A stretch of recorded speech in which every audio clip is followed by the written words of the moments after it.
Prime time. Sige, Kailan parang naman? labida na yun. Oo, ata, labida na yun. Nakakapanibago ba? Yung pagbabalik? Siyempre, oo. Ilang years din na wala ako sa prime time. Medyo nangapalang nung una. With the help of the team and the directors, ano naman. Kasi parang at that time, parang may takot na rin yung ibang mga Hindi pa concert naman sa'yo. Baka hindi ka na makabalik sa Hindi pa eksena. na Pero nag-ready. yung mga nagtitiwala pa rin sa'yo. Yun na nga, thankfully, meron. And yung nasabi sa akin, si God lang naman ang makapag-decide niyan for me. And I'm very thankful. I thank the Lord na actually ito yung project na buwa ko. So parang malakas din ang tama sa'yo yung ganitong kwento na inspirational and Oo faith-based. naman. Napaka-laking, well, parang, kumbaga, nakaka-connect ako dito eh. Especially, it's a story about, pagbabago, and it's a story about God, and guiding you through your dark times, So, very thankful ako to be a part of this project, and of course, I want to thank, syempre, TV5, Spring Films, and everyone na nagtiwala sa akin. May tinatanong si yung underwater scene daw ba, nahirapan ka? Nahirapan kayo? Mahirap siya, oo. Well, syempre, lahat kami kailangan sabay-sabay na hindi huminga. Kung may isa na hindi kaya, reshoot na naman yun. So, oo. Medyo mahirap talaga yun. And the whole day, that was one whole day of shooting that specific scene. Sabi nga, napansin sa mga nakapanood, parang yung character ni Mateo, yung lead character, parang giving second chances. Right. So, ano yung tama yun sa'yo? Well, yun na nga, giving second chances na yung tao pwede magbago. With the guidance of God, pwede niya mabago talaga yung buhay mo. Even when you think wala na pwede magbago, you think you're in a dark path. Pero God is always there, God's always watching you, and He's always beside you, guiding you through everything. Kumusta ka ngayon? Kumusta kung bagang happy ba o may mga pinagdadaanan pa rin? Alam mo, well, with my faith, or with my journey with God, siguro yung pagbabalik sa Diyos, hindi naman yan miracle na porket bumalik ka kay God, mawawala na lahat ng problema mo. It's not like that. May mga trials pa din, and pero if you keep that faith with God, kaya mong malampasan lahat. Hindi naman siya magiging perfect, pero with Him guiding you there, you will get through it. And I'm good. I've never been better. Kailan nag-start yung journey mo na yun? Sa akin, talaga nag-start for me na tuloy-tuloy last year. Dati kasi, para I would dip my feet in it, pero I would pull out.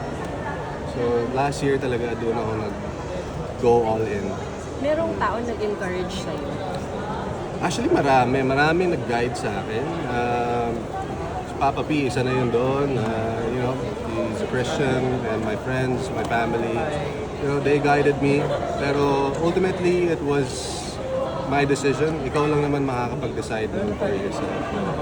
Pero meron ka rin ba mga friends na parang tumalikod sa'yo? Oo naman. I feel like that's a part of yung journey mo. You have to deconstruct yourself. You have to basically, I guess, kill your old self to be born again. So, you really have to, I guess the word is deconstruct and, change everything, basically. Mas sa pag-usapan na rin yung kit, okay lang ba i-clear mo lang na kung kayo pa rin, nagkabalikan ba kayo o naayos yun o paano? Well, we're good. Hindi kami. So hindi totoong nagkabalikan kayo or nagkabalikan for a while tapos naayos? Hindi naman totoo. Pero okay kami. Yeah, we're okay. Okay. Pero may special someone ka ngayon? Yeah, actually. I'm dating someone. At malaking nagawa niya sa iyo ngayon. Malaking natulong niya sa akin, actually.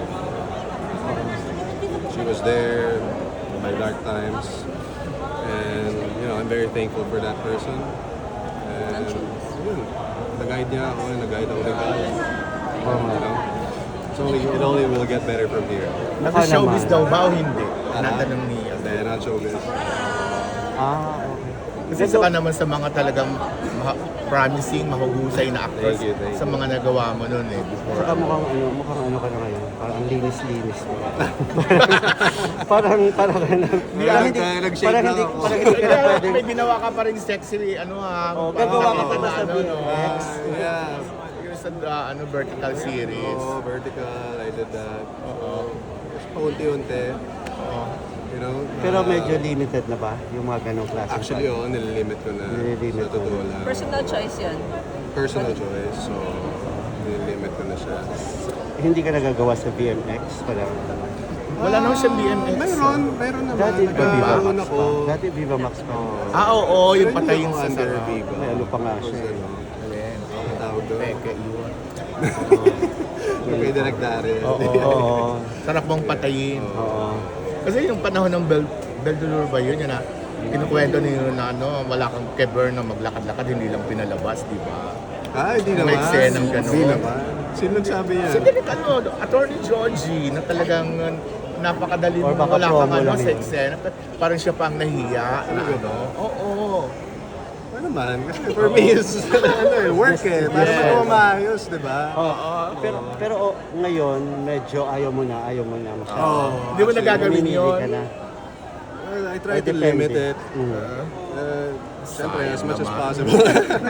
Siyempre, blessing pa rin naman yung work. Sa totoo lang. Siguro, mas pinipili ko na lang.